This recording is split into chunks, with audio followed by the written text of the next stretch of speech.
సంగారెడ్డి జిల్లా పటాన్చెరు నియోజకవర్గంలోని రామచంద్రాపురంలో వక్ఫ్ చట్ట సవరణ బిల్లును ప్రవేశపెట్టడాన్ని నిరసిస్తూ పీఎం నరేంద్ర మోడీ దిష్టిబొమ్మకు చెప్పుల దండ వేసి దహనం చేసి అవమానించిన ముస్లింలపై కఠినంగా చర్యలు తీసుకోవాలని రామచంద్రాపురం డివిజన్ అధ్యక్షుడు నరసింహగౌడ్ ఆధ్వర్యంలో రామచంద్రాపురం పోలీసులకు బీజేపీ నేతలు ఫిర్యాదు చేశారు.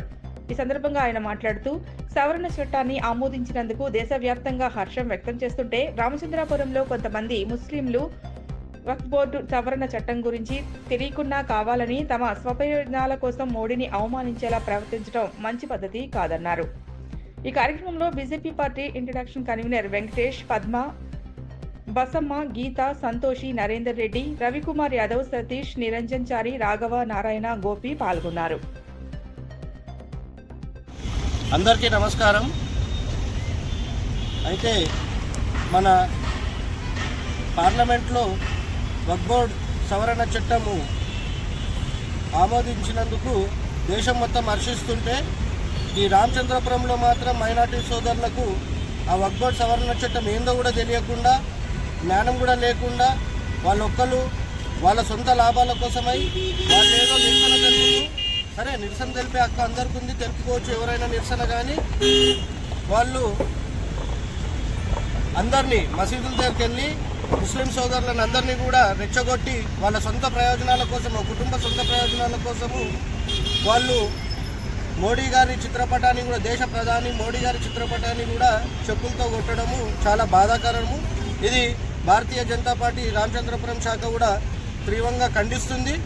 అట్లాగే వాళ్ళకు అసలు ఆ చట్టం వల్ల ముస్లిం సోదరులు అందరూ కూడా చాలా దేశం మొత్తం కూడా సంతోషిస్తుంటే వీళ్ళు మాత్రం వీళ్ళ సొంత ప్రయోజనాలు, వీళ్ళ సొంత లాభాలు ఎక్కడ తగ్గిపోతాయో భయంతో వాళ్ళు ఇట్లా చేయడం చాలా బాధాకరం.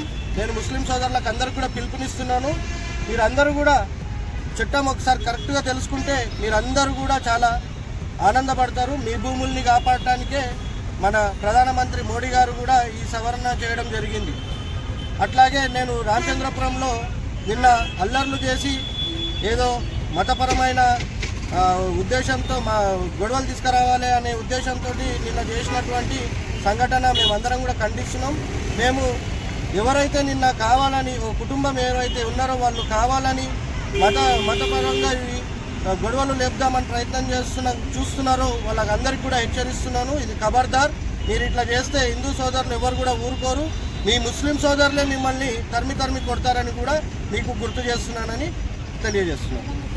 దేశ ప్రధాని మన దేశాన్ని ప్రపంచ పటంలో ఉన్నత స్థాయికి తీసుకురావాలని ప్రయత్నిస్తుంటే ఈ రామచంద్రాపురంలో ఒక కుటుంబానికి చెందిన ముస్లిం సోదరులు మాత్రం వాళ్ళకు జ్ఞానం లేకుండా, వాళ్ళు ఏం చేస్తున్నారో వాళ్ళకి ఇంటికి జ్ఞానం లేకుండా ఇట్లా చేయడం చాలా బాధాకరం. మీరు బహిరంగంగా మోడీ గారికి క్షమాపణ చెప్పాలి, దేశ ప్రజలందరికీ కూడా క్షమాపణ చెప్పాలి. లేదంటే మేము భారతీయ జనతా పార్టీ కూడా ఊరుకునేది లేదని మీకు అందరికీ కూడా హెచ్చరిస్తున్నాం.